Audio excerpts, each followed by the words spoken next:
బంగ్లాదేశ్లో మళ్ళీ street protest జరగబోతాయా?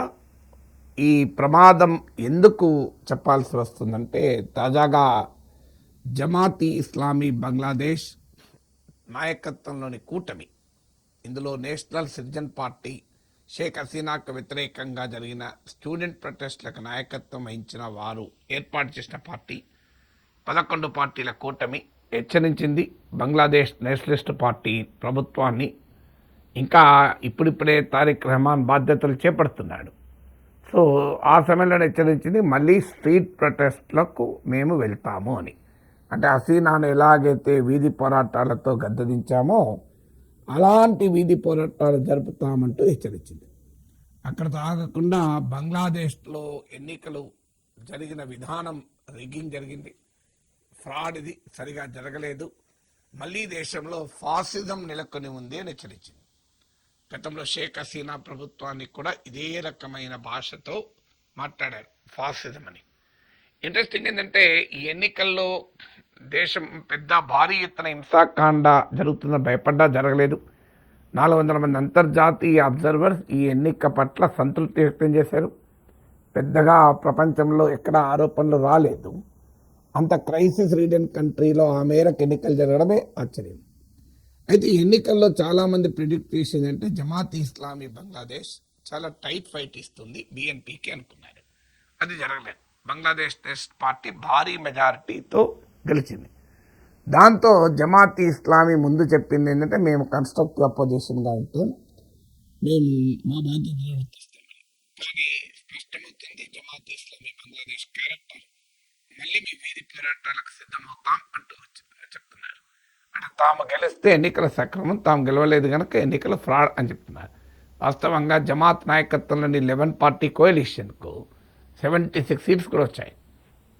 So తాజా బోన్ ఆఫ్ కంటెన్షన్, తాజా ఇష్యూ ఏంటి అంటే, ఈసారి బంగ్లాదేశ్లో ఎన్నికలతో పాటు కాన్స్టిట్యూషనల్ రిఫార్మ్స్, రాజ్యాంగ సంస్కరణలకు కూడా ఎన్నికలు జరిగాయి. దీన్ని జులై చార్టర్ అంటారు. అంటే లాస్ట్ జూలైలో షేక్ హసీనాను గద్దెదించే సమయంలో జరిగిన పోరాటాల నుంచి ఈ డిమాండ్ వచ్చాయి. దీని ప్రకారం ఏంటంటే, ఒకవైపు ఏమో బంగ్లాదేశ్ పార్లమెంట్ ఎన్నికలు జరిగాయి, అదే సమయంలో జులై చార్టర్ పై కూడా రెఫరెండం జరిగింది. ఈ రెఫరెండంలో కూడా 62% ఆఫ్ ద ఓటర్స్ అనుకూలంగా ఓటు వేశారు. ఇందులో ఈ రెఫరెండం ప్రకారం ఏంటంటే, ఈ జులై చార్టర్లో ఒక అంశం ఏంటంటే, 180 డేస్ వరకు బంగ్లాదేశ్లో ఎన్నికలు జరిగి కొత్త పార్లమెంట్ కొలువు తీరాక 180 డేస్ వరకు పార్లమెంట్ కాన్స్టిట్యూయెంట్ అసెంబ్లీ లాగా, రాజ్యాంగ నిర్ణాయక సభలాగా వ్యవహరిస్తుంది. దాన్నే కాన్స్టిట్యూషనల్ రిఫార్మ్స్ కౌన్సిల్ అన్నారు. సో ఆ 180 డేస్ వరకు కాన్స్టిట్యూషనల్ రిఫార్మ్స్ కౌన్సిల్గా వ్యవహరించి రాజ్యాంగ మార్పుల్ని, సంస్కరణలని తీసుకొస్తారు అన్నది ఈ జులై చార్టర్ సారాంశం. సో బంగ్లాదేశ్ నేషనలిస్ట్ పార్టీ ఎన్నికలు ముందు జరగాలి, తర్వాతే రాజ్యాంగ సంస్కరణలు అని వాదించేది. జమాత్ ఇస్లామీ బంగ్లాదేశము ముందు రాజ్యాంగ సంస్కరణ జరిపి తర్వాత ఎన్నికలు జరపాలని వాదించింది. జమాతే కాదు, ఈవెన్ నేషనల్ సిటిజన్ పార్టీ కూడా. ఫైనల్గా యూనస్ ప్రభుత్వము ప్రజా మూడు మీకు బిఎన్పి వైపు ఉంది కనుక అనివార్యంగా రెండింటిని క్లబ్ చేశాడు. ఎన్నికలు పెట్టాడు, అదే రోజు రెఫరెండం కూడా పెట్టాడు. సో ఇప్పుడు ప్రతి బంగ్లాదేశ్ పార్లమెంట్కి ఎన్నికైన వారు పార్లమెంట్ సభ్యుడిగా ప్రమాణ స్వీకారం చేయాలి. అలాగే కాన్స్టిట్యూయెంట్ రిఫార్మ్స్ కౌన్సిల్ సభ్యుడిగా కూడా, కాన్స్టిట్యూయెంట్ అసెంబ్లీ సభ్యుడిగా కూడా ప్రమాణం చేయాలి. ఇక్కడ బంగ్లాదేశ్ నేషనల్ పార్టీ మేము పార్లమెంట్ సభ్యులుగా మాత్రమే ప్రమాణం చేస్తాం, కాన్స్టిట్యూషన్ రిఫార్మ్స్ కౌన్సిల్ సభ్యులుగా చెయ్యము అని ప్రకటించారు. ఎందుకంటే బిఎన్పితో కన్సల్ట్ చేయకుండా ఈ జులై చార్టర్ రూపొందించారు, మాకు సంబంధం లేదు అని. ఎందుకంటే యూనస్ ప్రభుత్వం, యూనస్కు మద్దతుగా ఉన్న ఈ స్టూడెంట్స్ ప్రొటెస్ట్ నాయకత్వ స్టూడెంట్స్ వీళ్ళంతా కలిపి ముందు పెట్టింది జులై చార్టర్. సో అందువల్ల బిఎన్పి ప్రమేయం లేకుండా జరిగింది కనుక మాకు సంబంధం లేదు అని ప్రకటించారు.